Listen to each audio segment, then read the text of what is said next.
bila anataka kupeleka bidhaa zake Nairobi, lakini port services lazima zibaki Mombasa. Serikali iliweka rufaa na baadaye wakatoa hiyo rufaa. So saizi ni kumonitor kuona kwamba watatimiza hiyo order yenye High Court ilitoa hapa Mombasa. Alafu kuna kesi nyingine pia tulikuwa nafanya na HLF yenye Bwana Wanjiga alikuwa anazungumzia, ili tupewe hizo contract zote za SGR. Hapo pia koti ilitoa order ya kwamba wapatie hizo contracts zikuwe tupelekwe mbele ya umati. Hizo contracts ni gani?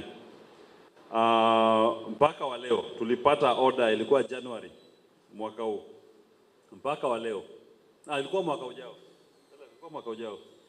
Ilikuwa mwaka ujao mpaka wa leo hatujapata hizo contracts. Mwaka wa jana, unajua mimi ni Mjaluo, mnaelewa.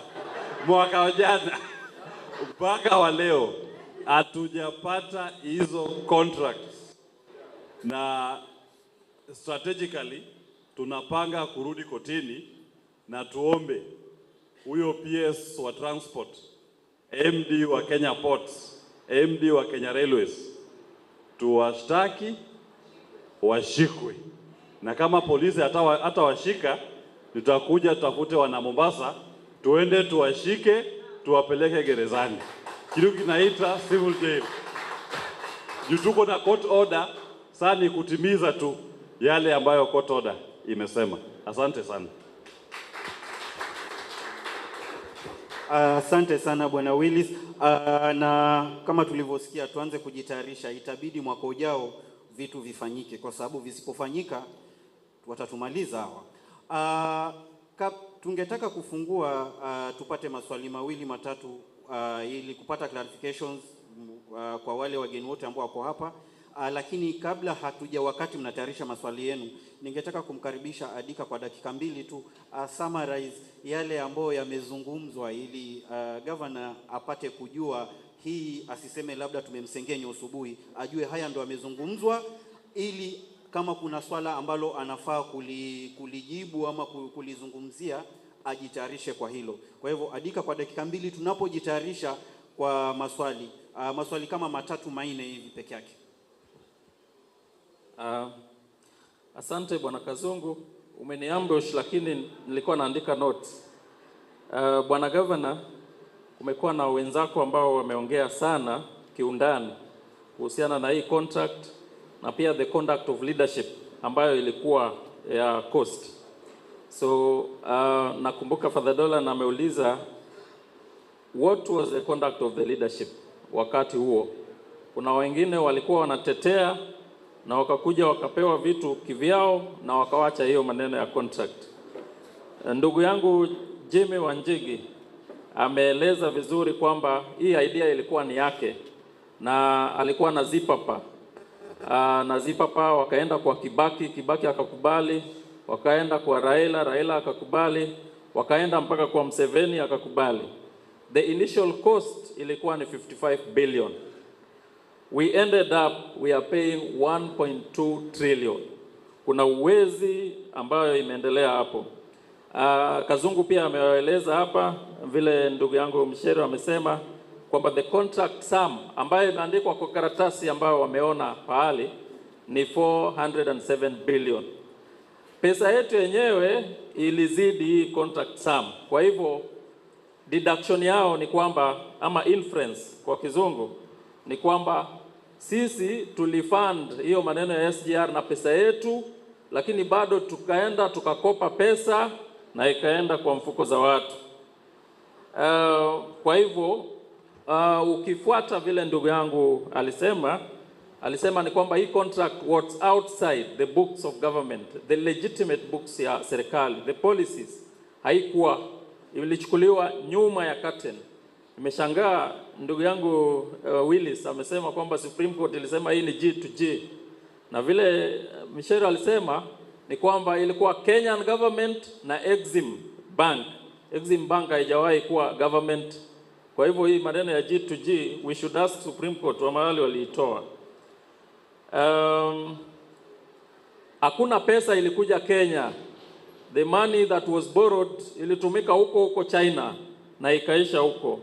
Kwa hivyo Kenyans are paying for something that was not legally taken.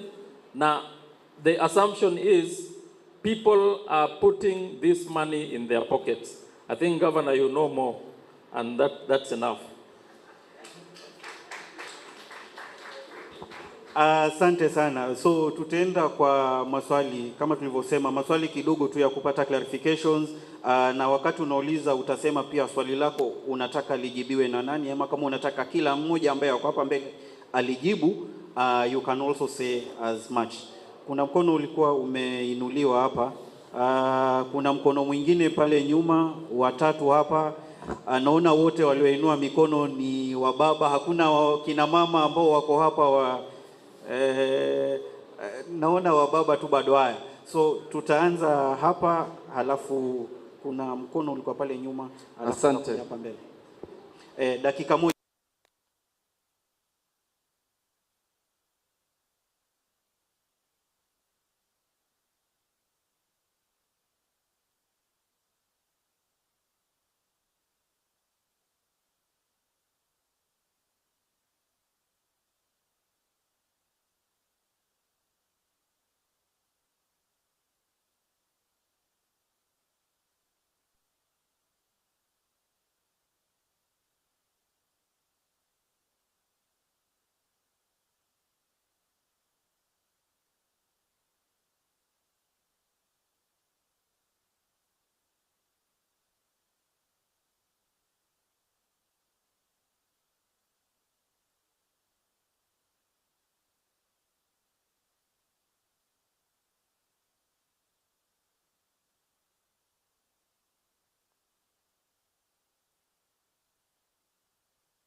Mi swali langu ni rahisi sana, kwamba tumetajiwa hapa mtu kama Uhuru Kenyatta ambaye alihusika kikamilifu, lakini pengine tuweza pewa yale ule msururu wote wao watu wote ambao walihusika, alafu tuambiane pia hapa what call are we making, kwamba hao watu wote to make a call kwamba waweze kuchukuliwa hatua, wenye kuingizwa jela wawe wanaweza kuingizwa jela, ndio hii utapeli uwe waweza kukoma. Asanteni.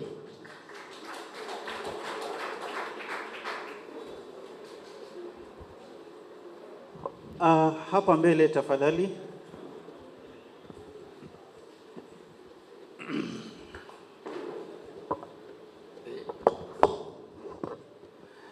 Kwa majina naitwa Salim Nasib Mubarak.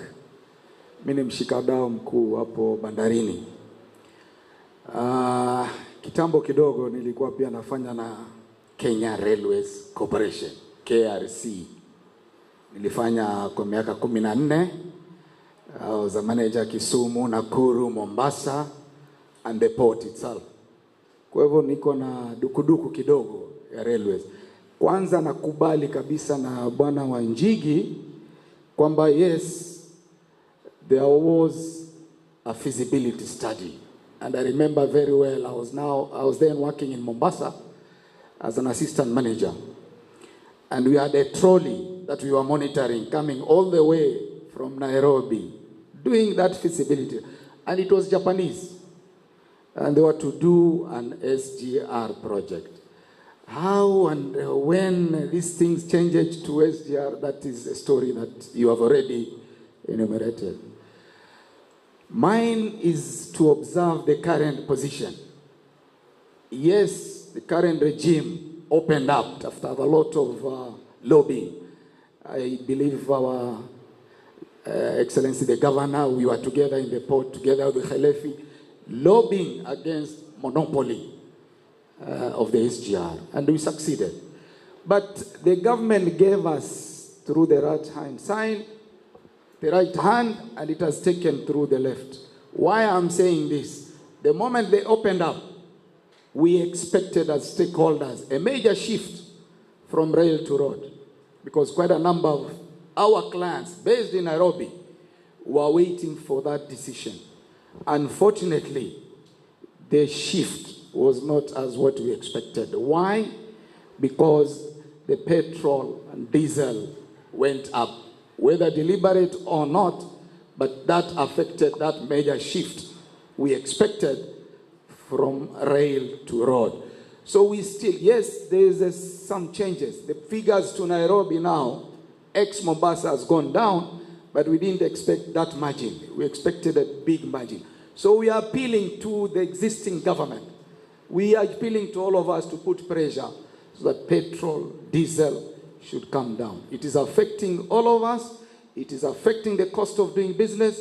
It is affecting the cost of living. So that's one major issue I want to highlight here. Secondly, there is a tendency of now government pushing what we call a TBL, a through bill of lading, which means it's going to wipe the entire logistics chain. Some of us who are doing the clearing and forwarding business, I liked it to lose, because yesterday we were in a 5-year strategic plan by Kenya Ports Authority, and they're encouraging that trend of business, which we believe it is again going to affect the hub, the Mombasa business community, particularly those who are doing the clearing and forwarding business. Thirdly, yes, the costs of doing this SGR is just, unbelievable. We have 2-3 SGR projects. One to our neighbors in Ethiopia, it is the longest compared to ours, and they did it almost half the price. We have the Morocco electric, even the Ethiopian one is electric, and they did it half the price. The Tanzanians are doing a longer project, electric SGR.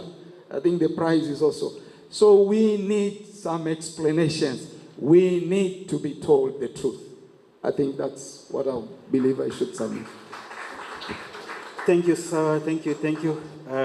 Kuna mikono ilikuwa imeinuliwa hapo bado. Yes, good afternoon, everyone. My name is Peter, a resident from Chuda, Mombasa. I need a clarification from the advocate, maybe to shed light on maybe the appearance of NDS in the contract. Thank you. Come again. NDS. Oh, non-disclosure agreements. Thank you.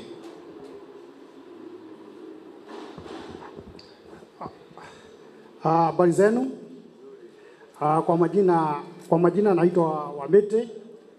Mimi swali langu nataka nijibiwe na Bwana Wajege na Bwana Mushele. Swali la kwanza, Bwana Jimmy, ningetaka kukuuliza E55 initial ile mlipata, was it ratified by Public Procurement Committee? That is the first question.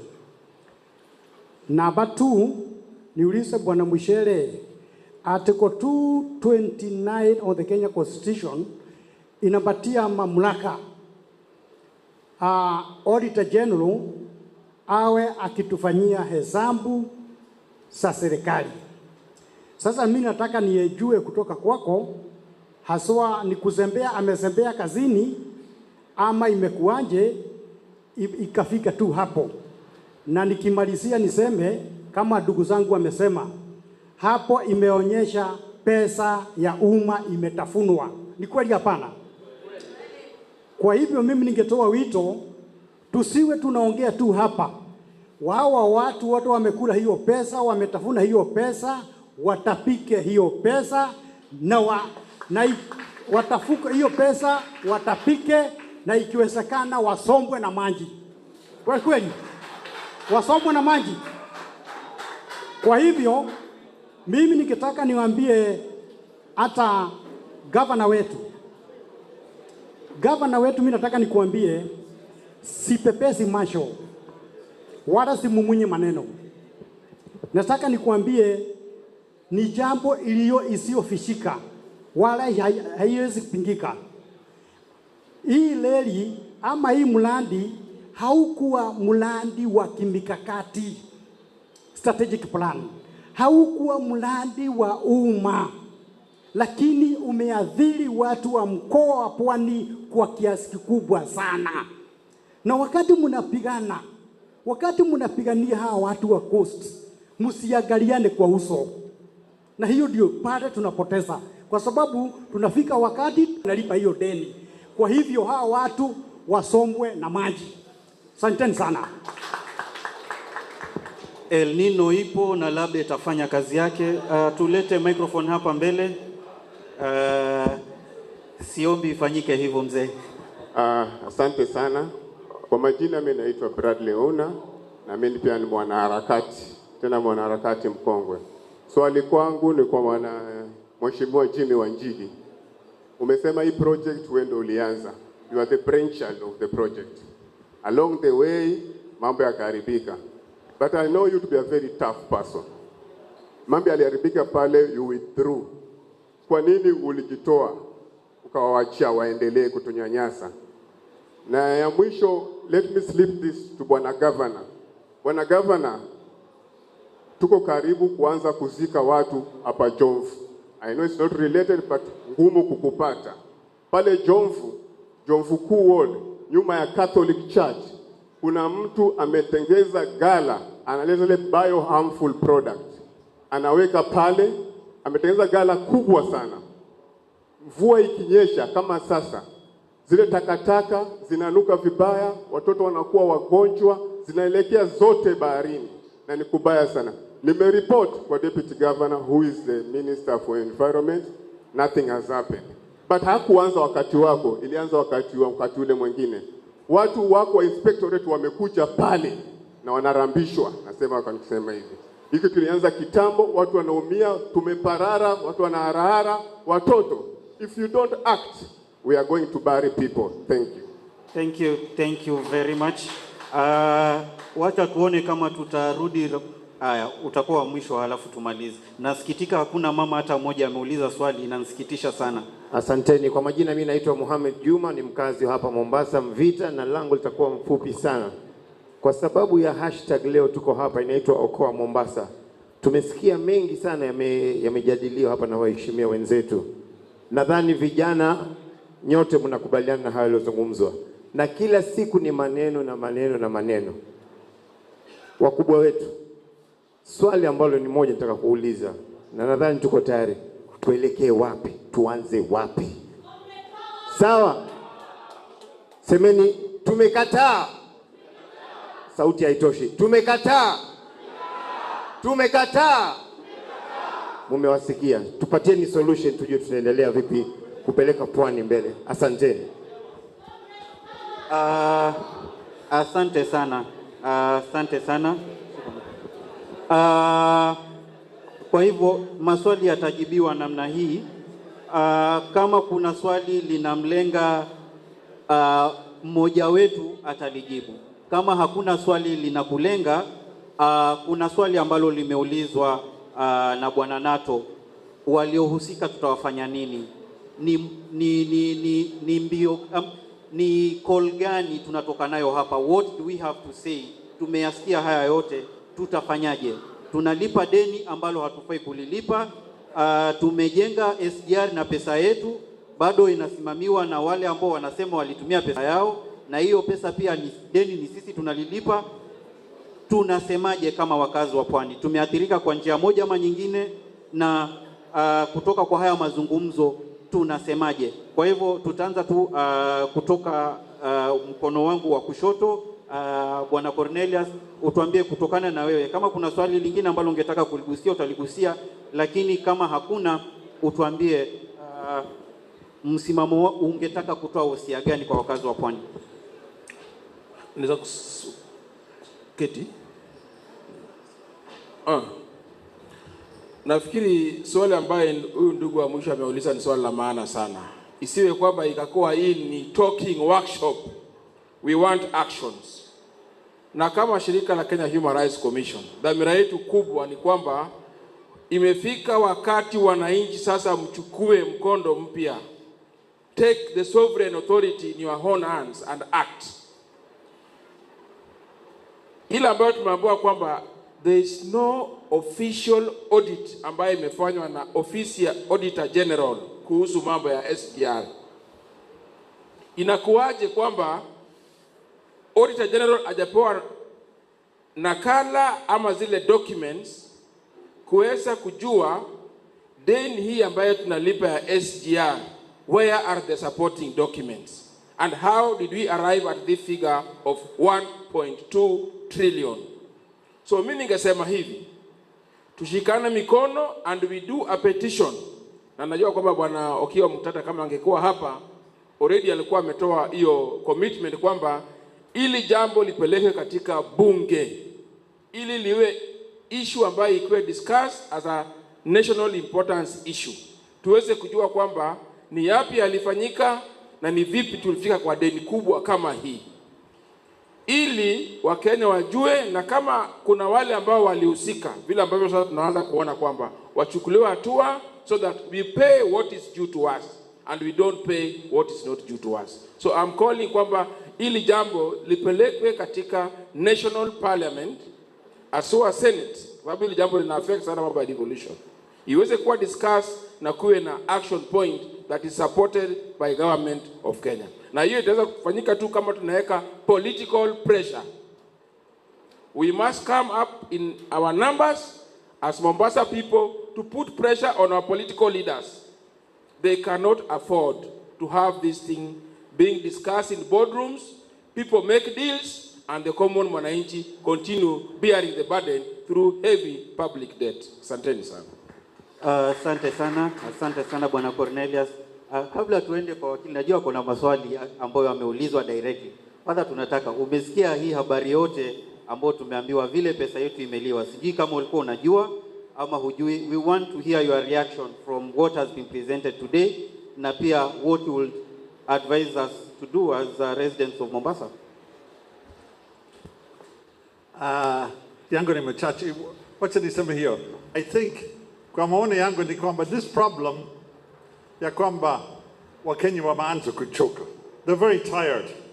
Lakini hawajachukua, they've not taken any step ya kupinga. Kwa sababu kila siku tunaambiwa ya kwamba ushuru ingine. This government has managed to make wamechokesha Wakenya wote. That is the weakness we're at this stage. Watu wamechoka and they're exhausted. Hawana nguvu na baki. Kesho atatangaza mambo mengine. We have to reach a point when we say tumechoka lakini bado tuko na sauti na nguvu.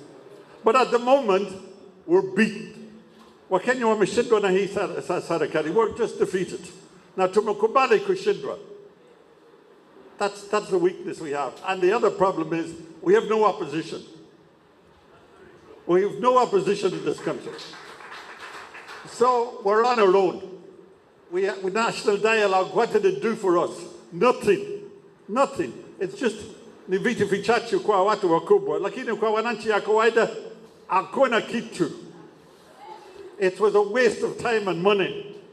Na hao watu tukumbuke ya kwamba, remember wakati wa maandamano ya juzi, watu wangapi waliwawa?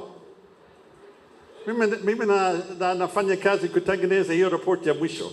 66 people, watu 66 waliwawa na police na Wakenya wananyamaza. And the national dialogue never said a thing. This is hii ni ushahidi ya Imlu. So I think we have to realize that this government, they're just getting away with anything. Wanafanya kitu chochote and we have no opposition. So until we realize that, we're on our own and we better waken up. Hii shida ni yetu na msalaba ni yetu. Tosha. Asante sana. Father anasema we are beaten na tumebaki tumenywea tu. Tuko na wanafunzi wa university hapa. HELB haijaingia na watu wamekaa tu wakambe wako, wacha nisisemekane na wachochea, lakini we are beaten na tumebaki tu hivyo, ni kama ambaye tumekubali tu kila siku taxes zinaongezwa, tumejikubali. Asante sana. Sasa tuende kwa ile maswali ambayo yameulizwa. Kunayo ambao ulikuwa umeulizwa Bwana Willis. Kwa machache tu. Kwanza, hiyo swali kama kulikuwa na non-disclosure agreement. Hiyo ni agreement yenye serikali ilijaribu kupeleka kotini na koti ilisema hawezi kataa kuambia Wakenya commitment umepeana kwa nchi nyingine juu ni pesa yao unatumia kulipa hizi deni. Lazima ulete hiyo agreement. Hii ni agreement ya Wakenya, ilete kotini na upatie HELF na muhuri. So hiyo ilikataliwa. Swali la pili nimeulizwa, mbona pesa yangu inatumika kulipa deni duni? Kama SGR ilijengwa kutumia pesa ya Wakenya na bado loan ikachukuliwa, hiyo loan ilienda wapi? Na mbona pesa yangu inatumika kulipa hiyo deni?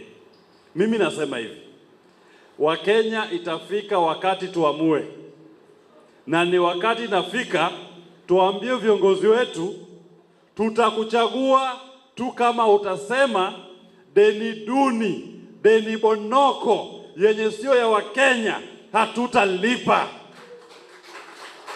Hakuna haja ya kupigia mtu kura juu kwa sababu ni maisha yetu. Mbona uniambie Kenya kuna deni ya 10 trillion kila siku nakuwa tax, wanaongeza ushuru kila siku ili kulipa deni duni? Tuseme tunakubaliana, mwenye atasimama na aseme sitalipa deni yoyote yenye ni bonoko, yenye haikuchukuliwa kutumia sheria za Kenya, hiyo deni hatutalipa. Ni huyo ndio tuchague akuwe kiongozi hapa Kenya. Ndio nasema hivi. Tunaanza hivi, kwanza tunasema hatutachagua mwenye atalipa hiyo. Nakubaliana, chukua msimamo. The next point utasema kama wewe mwananchi, kama sauti yangu haitasikika katika uchaguzi, tuko na namna zingine. Uchukue serikali kivyako, kwa sababu katika katiba kipengee ya kwanza sovereignty iko kwa mwananchi. Direct sovereignty iko kwa mwananchi. Tuchukue serikali na tujiongoze si wenyewe. Asanteni sana. Asante sana. Asante sana. Kuna maswali mengine pia yalikuwa yameulizwa Bwana Mshiri. Na kuomba usimame hapa, watu wa kamera wameomba usimame na hapa uonekane.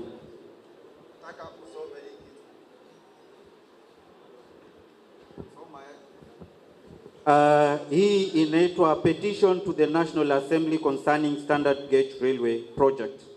Hii ilifikishwa Assembly tarehe 19 June 2023.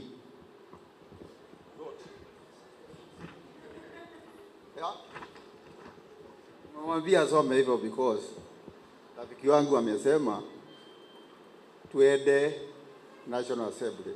Si ndio? Imefika National Assembly? Ilifika lini? 19th June 2023, mwezi wa 6 mwaka huu. 19th June 2023. Nilimwambia niliandika report. Hiyo report nilikuwa na summarize hapa. Niliandikia hiyo report. Kwanza nikapeana copies kwa maofisi yote inahuzikana.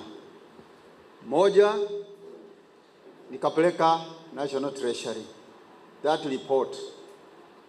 Mpaka wa leo hawajaniambia whether it was bullshit, yeah, or not. I would have been very happy kama wangeniambia this is bullshit. But since walikataa kujibu, silence means. So what I was reading for you here is the, yeah?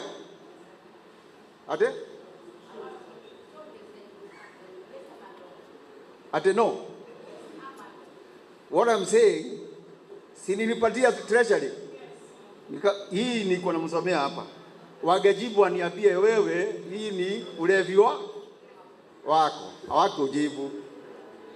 Nikapatia copy the managing director of Kenya Railway Corporation. Hakunijibu. aniambia hapana, hiyo mafigures unatuletea umetoa wapi? Wewe kamtu wako renda huko. Hakuniambia hivyo. Walikaa kwa hivyo nikasema hiyo nikapea PS kwa transport. Pia hakunijibu.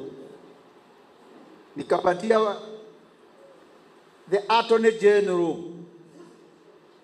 Na kila nilikuwa naweka copy na quote the constitution responsibility of that office, that wewe Attorney General, you are the one who gives, according to the constitution, you are supposed to advise the government on this kind of.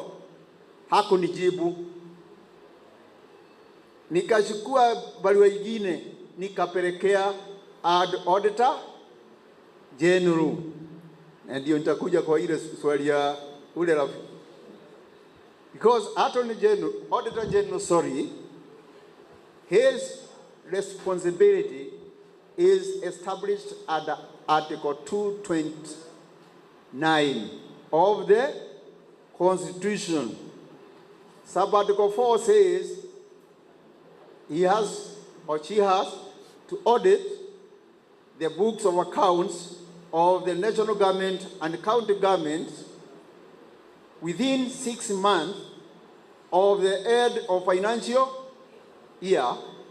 6 months of the end, from the end of the financial year is when the government accounts of financial year ends on 30th June. From there now it is December. Sub-Article 6 authorizes the Auditor General to confirm whether public money was applied lawfully and effectively. So what I wanted the Auditor General to tell me is whether the Kenya Railway contracts or the money which was being paid there, whether they were paid lawfully in accordance to. So because what I had done was, akaniambia wewe hii tu audit wako unafanya tumetoka wapi? Si ndio? Na ningefurahi, si ndio? At least nione mtu nini. Hakunijibu. Nikapatia copy the control of budget. At least the control of budget acknowledged that I have received. Hao wengine hata wako acknowledge, ali acknowledge, but beyond there taken action. So maskini mimi nikifanya nini? Nikafikiria nitaenda parliament, hao wata address this issue, isn't it? Nikachukua kalamu yangu nikaandika nikapeleka kwa nini? Kwa parliament. Amesema nilipeleka lini? June. Wanaiangalia namna hii, wataki kujibu. Wanagoja waende nini? Waende wapi? He says kabla ya nini? Ya discuss this one. So my friend, kabla tuende kwa Mungu.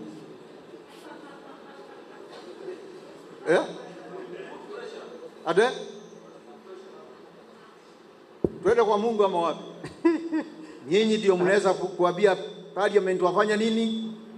MP wenu akija muulize ile ripoti ya ile kamutu kalimuletea, why are you not discussing it?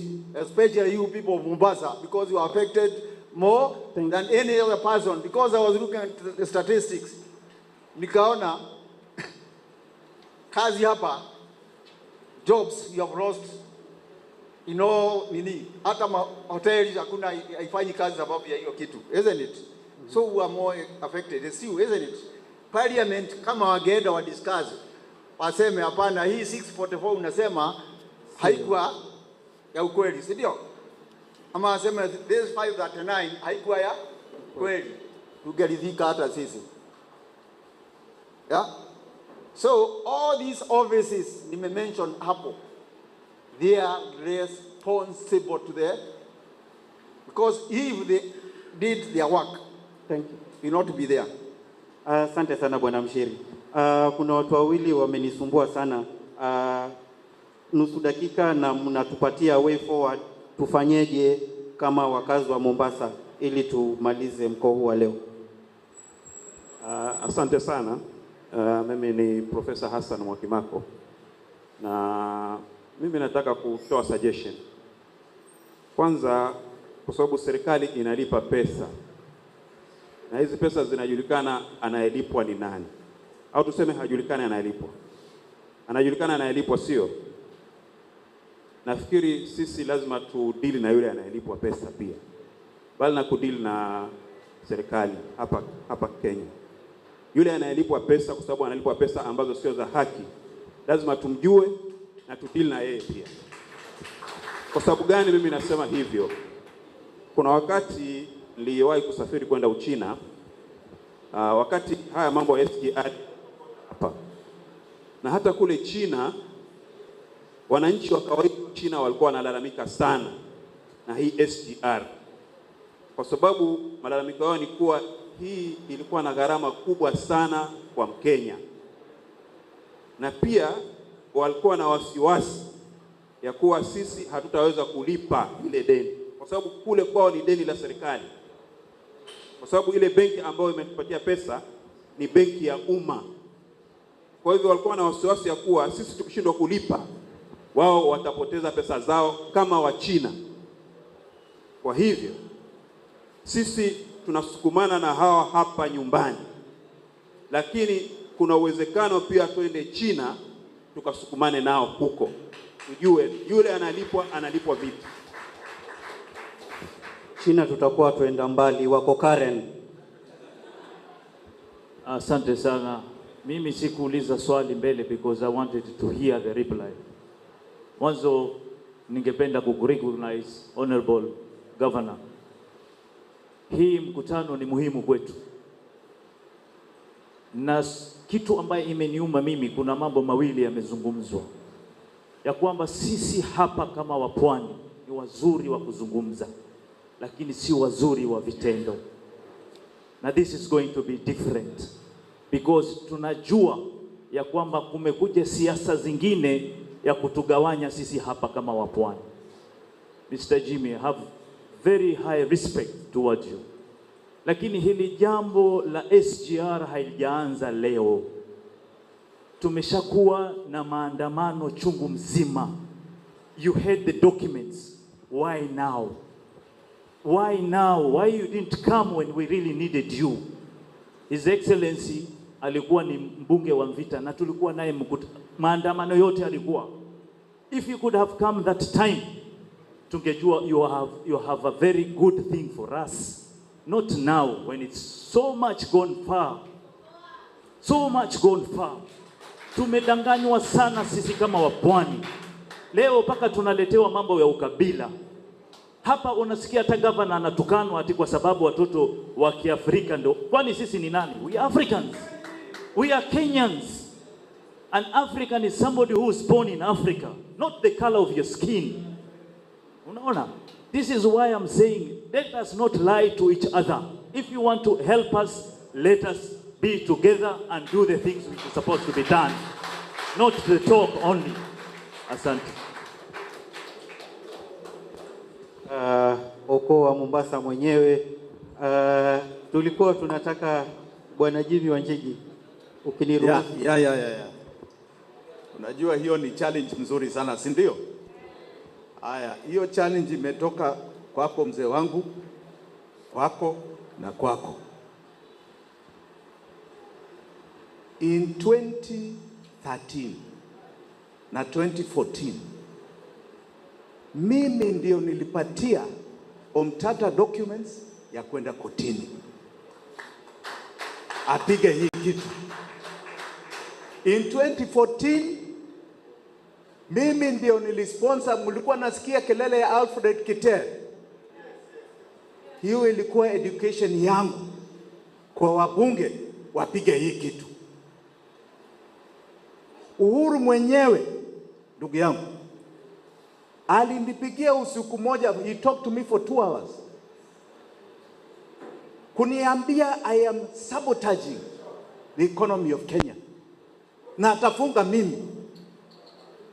Nikamwambia, please go ahead. I must divorce myself and educate the people of this country hii maneno. Na nilikuwa mtu wa biashara, si mtu wa siasa. I have been very vocal.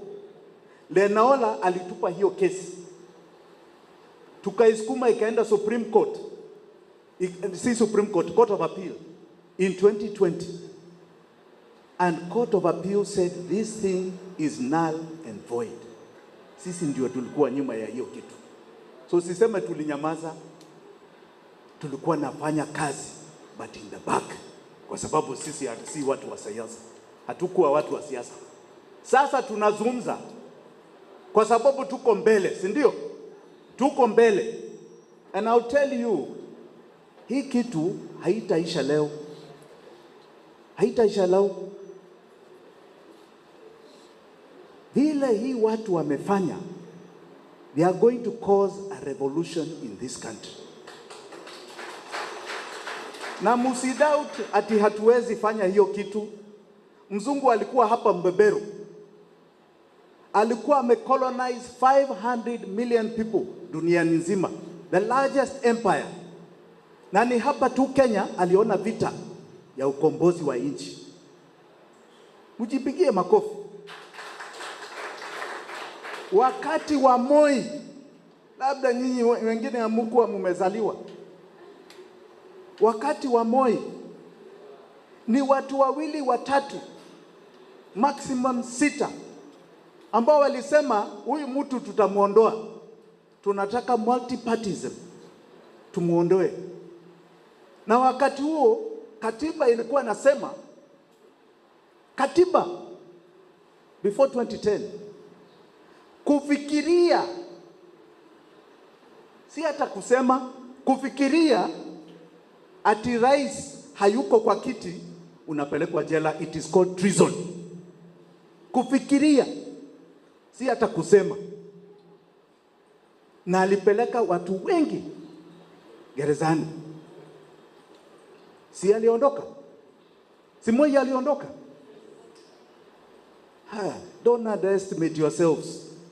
Musiwe na hofu ati hatuwezi kufanya hii kitu. Hii kitu musidanganywe na mtu. Hakuna suluhu ingine, ni revolution peke yake. Revolution in thinking, revolution in strategy, na revolution kuondoa hawa watu even without an election. Because people power is supreme. Msingoje mambo ya election. Hapa Sudan mliona nini? Wamama walisimama. Kweli ama si kweli? Walisema huyu mtu, bei ya mkate imefika hapa. Tutamuondoa. Hii yetu, kwa sababu Kenya is a country of fasts. Kwa Afrika we are a country of fasts. Hapa haitakuwa na damu, haitakuwa na bunduki. Hii itakuwa ya wananchi na roho ya Wakenya. That is what is going to happen. And that's what we must call on. Kwa sababu kwa kizungu inaitwa the people's choice theory. Ukiona viongozi ambao wanajitetea mambo yao tu, hawajali wananchi, wananchi wanachukua power and they use the people's choice theory. Wao wenyewe wanaondoa hao watu. So musiwe na hofu. I said before, you are not Kenyan because you are born in Kenya. You are Kenyan because Kenya is born in you. Msimame namna hiyo. Asanteni sana. Kuna jibu ya petroli, sorry, ya petroli. Nataka ujue hivi ndugu yangu. As long as tunalipa hii madeni, currency yetu itakuwa inaendelea kushuka. Na ikiendelea kushuka, any imports ambao tunaleta itakuwa very expensive. Petroli ni moja wao. Na hii serikali imeanza subsidy juzi, lakini hawana hela. They cannot continue it. Hawana hela. Ile contract ya G2G walisign, kwa mfano, ile consignment tulichukua in March, dola ilikuwa 127. 6 months later tunalipa in September hiyo consignment, dola ilikuwa 147. Hiyo difference ya 20 ndio inapelekwa kwa pump. Hii contract ukiangalia vizuri, bei ya petroli you can predict mpaka September next year. Hapa ile 300. Asante sana, bado ni habari tu za kugofya. Na challenge inakuja kwa kina mama. Kina mama mpo? Vijana pia wapo. Tumesikia revolution Sudan ilianza na kina mama. Hapa Mombasa itaanza na kina nani? Itaanza na vijana. Ningetaka kumkaribisha mzee Helef atoe wosia wake. Ungetaka tuende wapi kutoka hapa? Alafu pia amwalike mstahiki gavana atoe remarks zake tukienda kumaliza. Tulikuwa tunamtarajia former Chief Justice Bwana Willy Mutunga, lakini hakuweza kufika, lakini ametuletea speech yake hapa, nitaisoma kidogo. Lakini before kuisoma, nataka kuwajulisha mambo mawili matatu. It is true kwamba tunajua problems nyingi sana hizi nchi, a lot of information, lakini the question is what do we do with that information? Nyinyi hamujui ile power ambayo munayo, ambayo hii constitution inawapa. 2 years ago, ferry walituambia kupita ferry kwa magari lazima ulipe kwa M-Pesa. Sisi tukaandikia tukamwambia no, kwa sababu sisi wengine hatuna Safaricom. Sasa kwa hivyo huwezi kutuambia sisi lazima. Wakaifanya lazima. Tukatoka watu wangapi? Watu 3. Myself, Francis Ouma na Cornell alikuwa akipiga picha. Of course with the media. Tulistopisha ferry pale for 3 hours in the morning. You know how busy inakuwa in the morning? For 3 hours. Manake alituambia kama hamuna kulipa pesa ya M-Pesa, weka gari kando au rudi nyuma. Tukamwambia haturudi nyuma wala hatuweki gari kando. Wekeni gari kando, magari yapite. Naambia kupita hapa ni haki yetu. Tukasimama for 3 hours. It was chaotic. Tukashikwa, tukatiwa ndani, lakini tukaachiliwa pale pale. Kesi imekenda almost 2 years. So you have that power, but you must stand. If you don't, ndio hapo kila kitu wanafanya wanavyotaka. Watu wengi wamepigania SGR, lakini hakuna wasaliti kama wabunge wa hii the whole Coast Province. Kuna watu wakitoka nje makelele, hata tukifanya demonstration wako. And I'm telling you, tuliandikia bunge, tukataka Hansard kujua nani amezungumza katika bunge katika watu wa pwani. Abdul Samad Sharif Nasser. And that is a fact.